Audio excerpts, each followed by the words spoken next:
Hey guys, Mike, IronTrap Garage, and today is an unloading day. We got back from Flemington, New Jersey the other day. We got back, it was dark. We were actually loading in the dark all the parts. So we're back. I'm going to show you the Lincoln real quick. I'm going to find a light switch. It is going to be staying in my trailer until we have space in the shop. We're going to unload the 39 in Matt's. He's going to tinker on that and try and get it running and driving. Then we can stash it upstairs, and then we can bring this in. This is big, it takes up a ton of space, so we're just going to keep it in my trailer for the meantime because it's nice, easy storage until we're ready for it. So, spin you around here.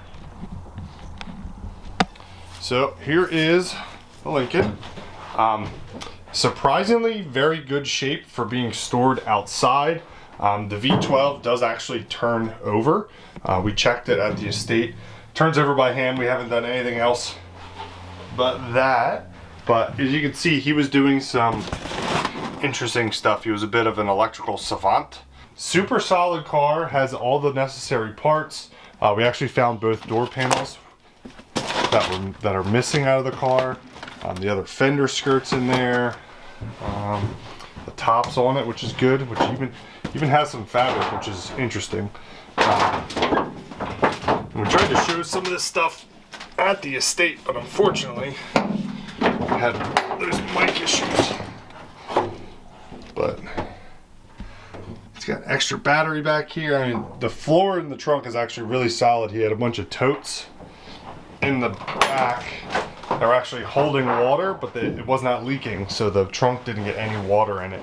But this thing is big and massive. It takes up almost my entire trailer front to back. So this is gonna hang out in here for, I don't know, a couple weeks, a month, who knows how long, until Matt can get the 39 going. But let's head to the shop, see how Matt's making out. I believe he was getting ready to unload the 39, so let's try and get there and give him a hand. But in the meantime, I got a Lincoln Continental in my driveway.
right, so we got the cars all unloaded, and separate day here. Mike and I worked to unload all the parts, and we went through all the stuff. And going through every single item was in a cardboard box within a cardboard box. A la all the boxes behind us. And Mike's already thrown another tote full of cardboard boxes overflowing out, and we still have some left over. So we'll walk you around like we always do and just show you some of the highlights that we have and talk about what we're going to keep and blah, blah, blah. So got a little bit of wheels here. Some 40 Ford wheels, some Lincoln wheels that have the clips on them. Which unfortunately, I think we only got one. Dang it. But these are cool because they're original pinstriped 40 wheels. That's really neat. Always good to find them. People always hunting for them to make sets. So any 40 Ford wheel, any early Ford wheels in general are gold anymore because they're really hard to find. We got some tires that are off camera there that aren't that important. We got some extra Continental wheel spare tire covers and a wheel cover. We think this is an extra Lincoln gas tank. This gentleman, it was like organized chaos. So like almost everything has a purpose that we've been finding as going through stuff. So more than likely that Lincoln gas tank is probably has an issue or has some crap in it, and he got a good used tank over the years, or maybe just got it as a spare. So we grabbed it. We almost didn't grab it, and we were like, well, you can't really get a 41 Lincoln Continental gas tank easy. So we grabbed that. There's some Lincoln and Ford, Lincoln Mercury and Ford wishbones and stuff in there. A bunch of wheel trims, like 40 ribbed, 40 deluxe wheel trims. We think going through all this stuff that at some point he may have had a 40 Ford because there's a lot of 40 Ford stuff also mixed in here. So we have a feeling at some point in his life he had a 40 Ford too and just might have sold it or whatever. Here, a bunch of Columbia stuff. We think that the folklore is there is two complete Columbia rears that he had. But the family had mentioned that when we first started talking to him. But as we got going, we realized that it was probably two complete rears that he blew into a million pieces. So they were in pieces and boxes all over the place. Nothing was contained into one box. We found these bells were hanging. So there's two of the Columbia bells, two of the original bells to make up a Columbia. I don't know if we found two center sections. We didn't. We found one, but we didn't take it. Yeah, it was just a stock. Just a stock center section. But we have here. That's the transmission. This is the transmission, I forgot, yeah. And there's Columbia stuff on the ground there, but we have a Lincoln Overdrive.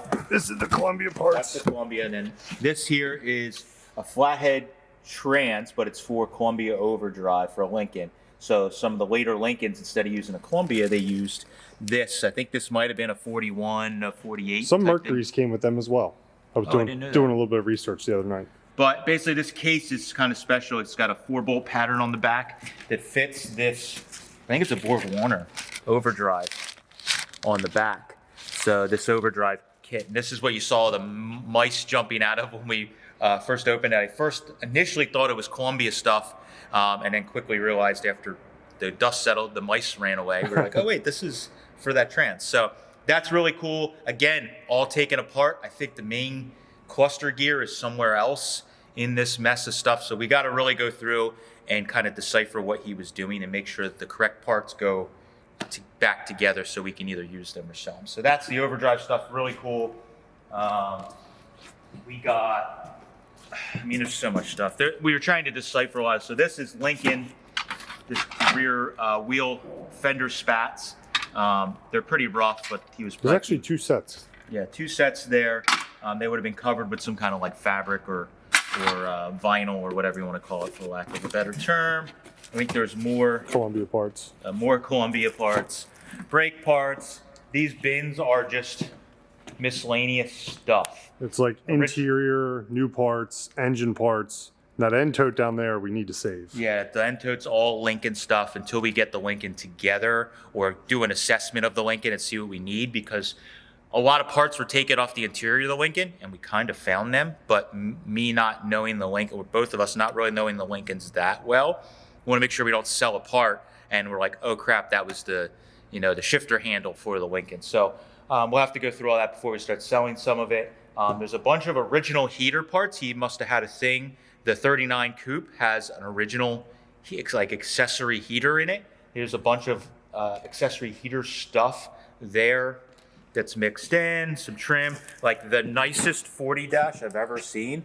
This thing is beautiful. It's like a original paint.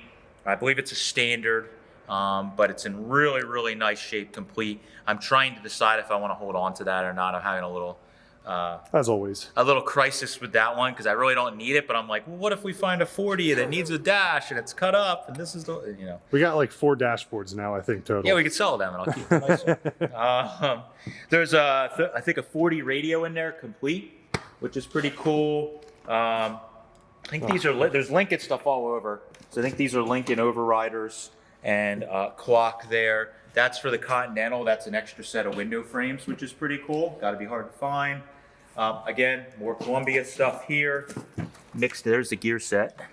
But Columbia, like this half of the vacuum actuator is here, and then a totally different box all the way over there had the other half of it. I don't know why. I really don't understand it, but he did keep everything. But you can see here's the actual Columbia, you know, arm that switches it in overdrive. Original Lincoln heater there, which is really, really cool. I don't know if I've ever seen one of them before, and it's like mint. So I will say, I was kind of wrong when we were assessing this estate when we first went there to look at everything and try and make a deal.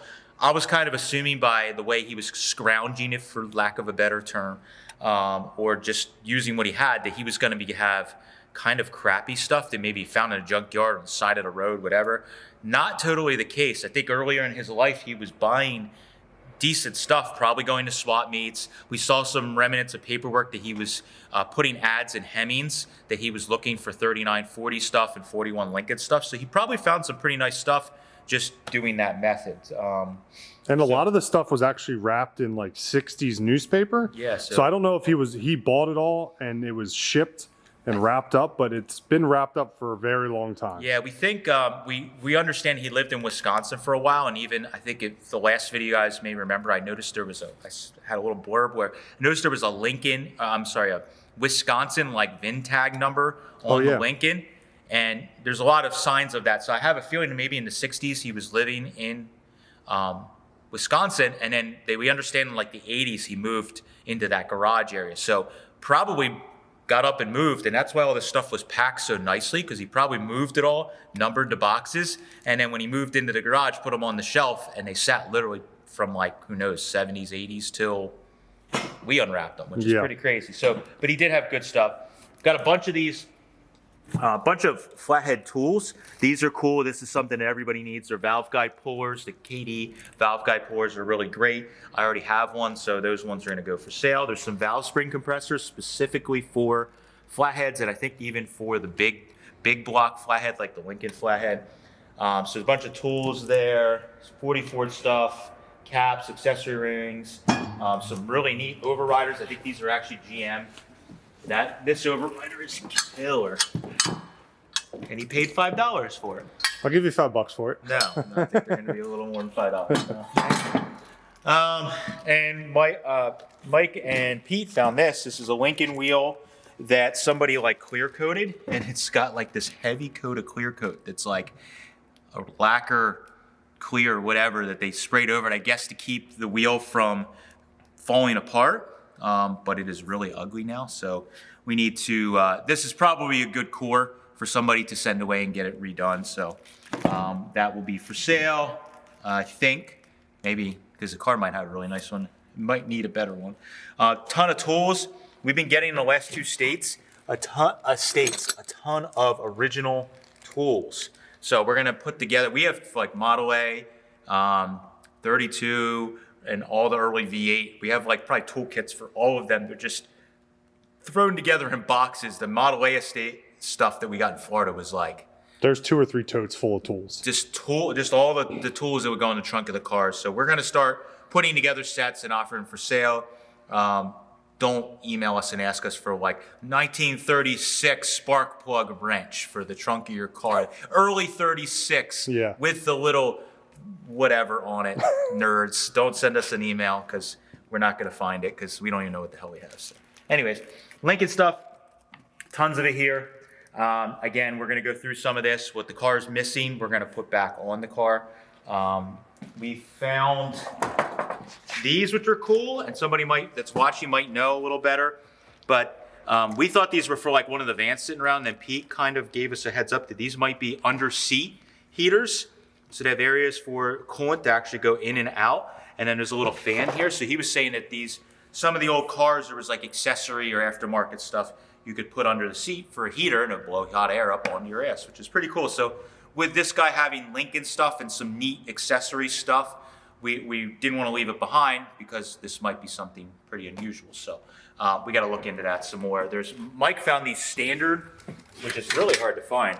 I don't know if they're Ford pickup or they're standard 40 Ford headlight rings. 3 of them. And then we have a taillight trim as well. So I've never seen standard taillight trim, I don't think. Yeah, I don't know if I have either. So I'm not quite sure. We need to look into that, what exactly is going on with that stuff. More Columbia stuff there. There's like the speedometer switcher, and there's like 2 or 3 of them. Accessory, or not accessory, all the vacuum controls and stuff. So some of that stuff, a lot of that stuff, more than like where we're going to be selling. I think for myself, if I'm running a Columbia and something, I'm probably not going to go 100% original. So I'd probably either use the electric like gas tank sender or switcher or something else. So that's the plan.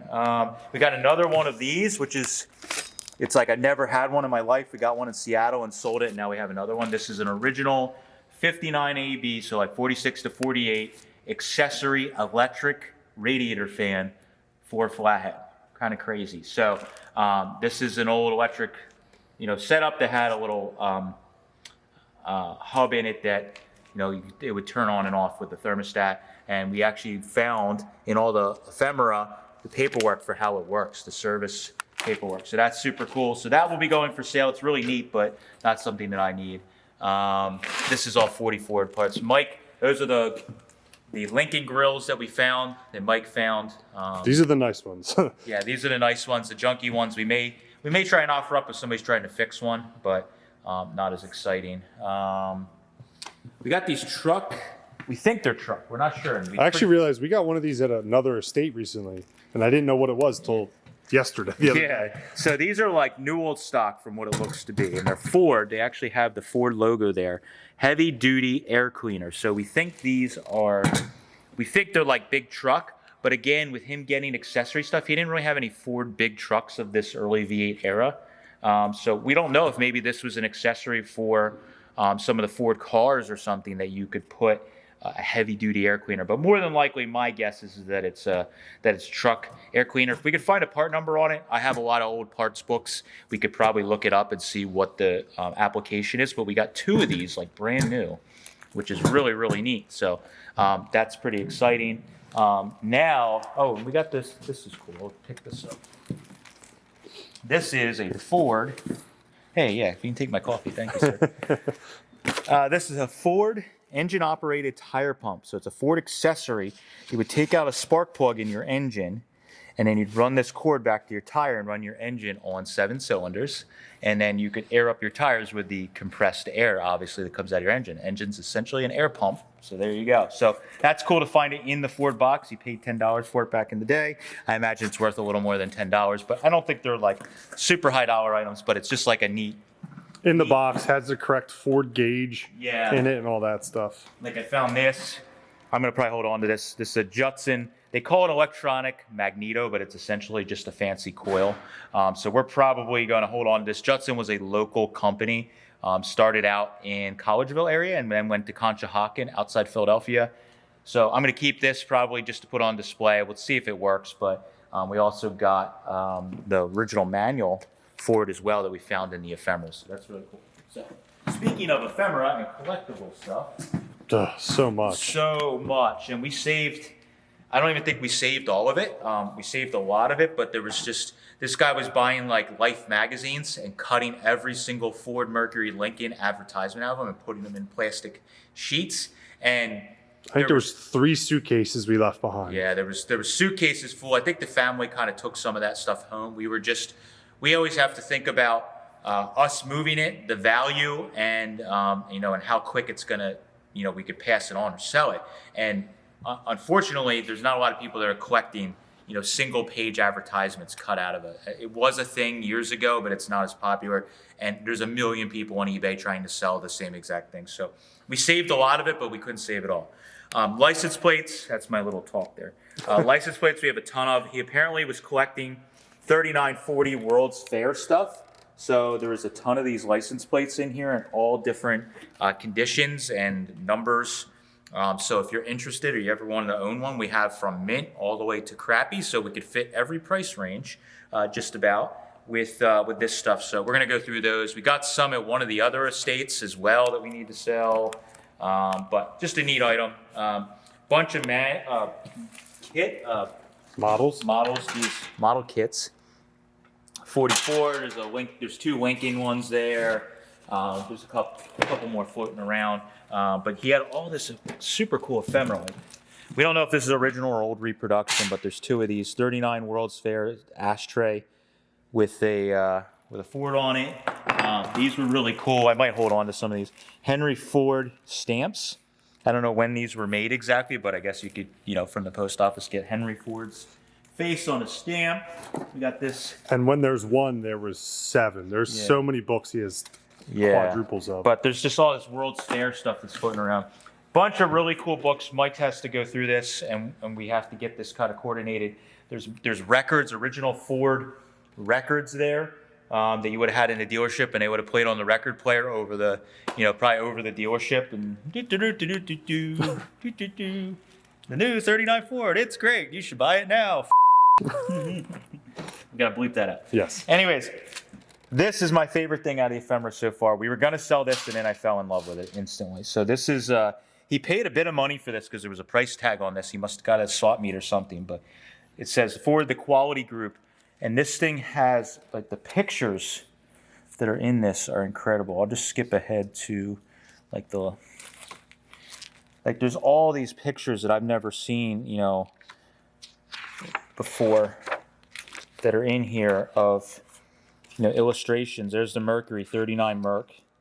So it's just a lot of cool photos. And that's the Mercury like that.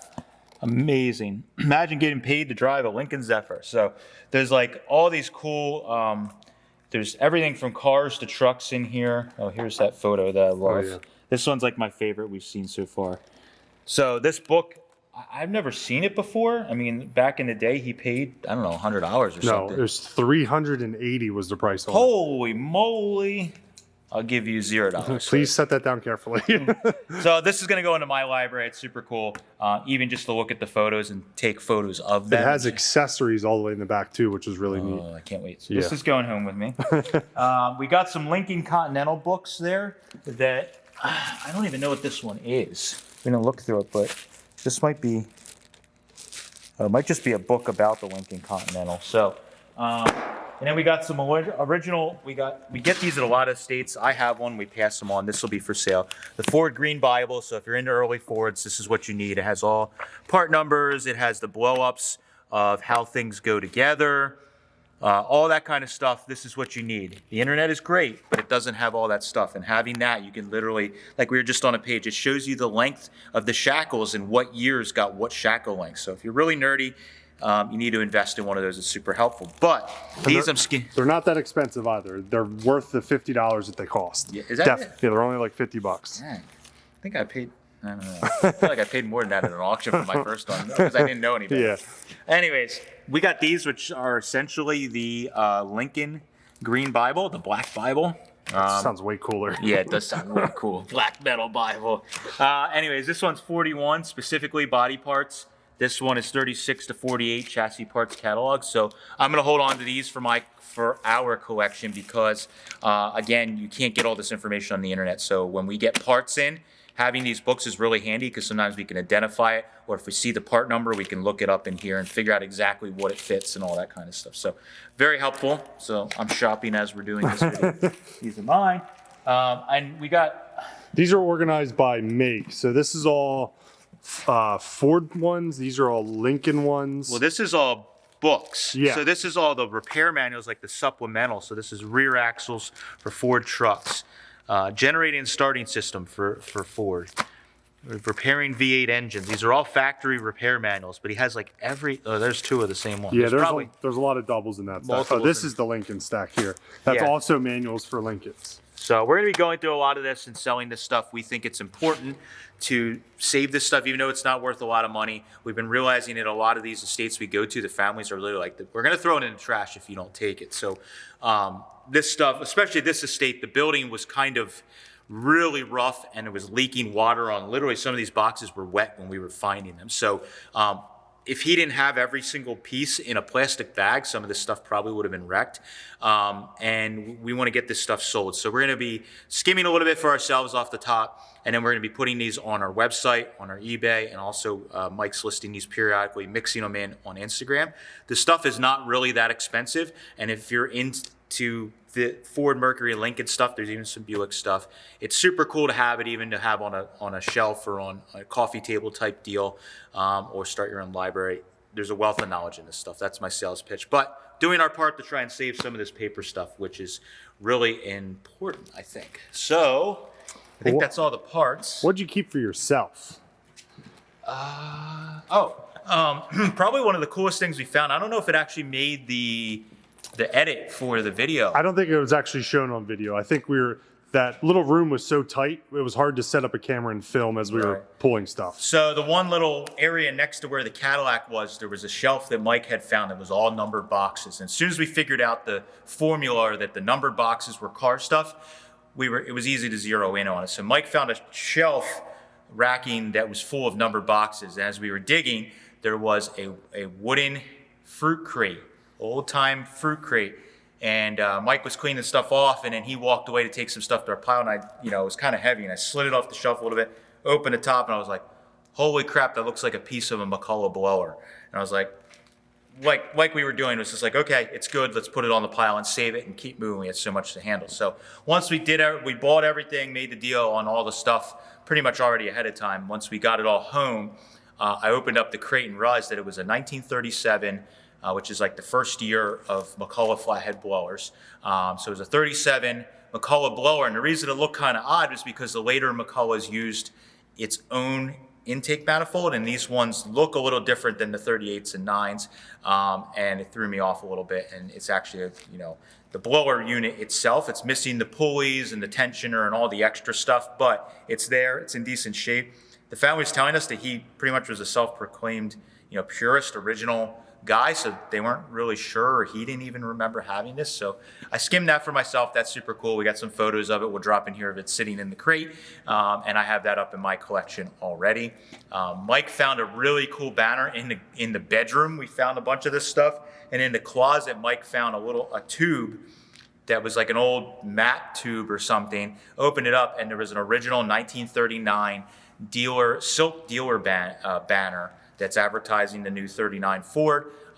We kept that. I have that hanging upstairs, which is really cool. Happy to own that, because this is the one-off stuff that anymore. It's like we have tons of parts, obviously, but for me, collecting that like one-off stuff you may never see again is really important, because that's the fun of this stuff. So I kept that. I can't even remember what else. That's basically for the collection. We found a good bunch of parts for the 39. Yeah, the dash switches and stuff like that. Yeah, there was some method to the madness. So there was like the dash knobs in the dash were broken for the choke and the throttle, and he had new old stock ones. And when we were digging, I'm like, I think the ones in that car were like broken or crappy. Sure enough, they are. And the biggest thing we found in all this mess that I'm keeping, I totally forgot about that, is we were opening one of the boxes that was in the shot where there was the roof falling in and the bottle jacks or the screw jacks holding the ceiling up. Under that box, we didn't get it on camera, unfortunately, because we were kind of running out of daylight. I ripped those boxes out, and the ceiling kind of came down more. In one of those boxes, next to the bed, above the bed, was a little pill bottle that said 39 keys. We opened the canister. There's like 5 or 7 sets of keys in it. I'm like, no way do all these keys fit the 39. I got it home and tested them. All but 2 of the keys fit the 39. There was ignition, and there was also the trunk, the spare tire, and the glove box key. They all kind of the same in there. And what I noticed is they were all different keys. What we think he was doing through his whole entire life was he was buying Ford keys and trying them in his car because there was only so many options for key codes back then. So I think he was buying keys or finding keys, trying them in the door, trying them in the ignition, and then he found all these keys because they're all like different styles and cuts and different makes, and it's not like he got them cut. They were all different and age. Some of them were old, some of them were original, and it was kind of crazy. So now we got, and unfortunately I ordered from the gentleman on the Ford barn that cuts keys off codes. I was trying to be proactive and ordered them like Saturday after we got home. And so now we got like 6 sets of keys for the 39. So if I ever sell it, or if I am forgetful and lose them, we got 5 more sets. So yeah, that was pretty exciting though, because we got it, we got the steering unlocked, and now we can turn the ignition on and try and start the car with the ignition instead of jumping it. So that is our unloading video of this really fun estate in New Jersey. It turned out to be a really fun one, and we're glad we were able to save this stuff before the building got any worse. So thank you guys for following along. Appreciate it. Catch you later.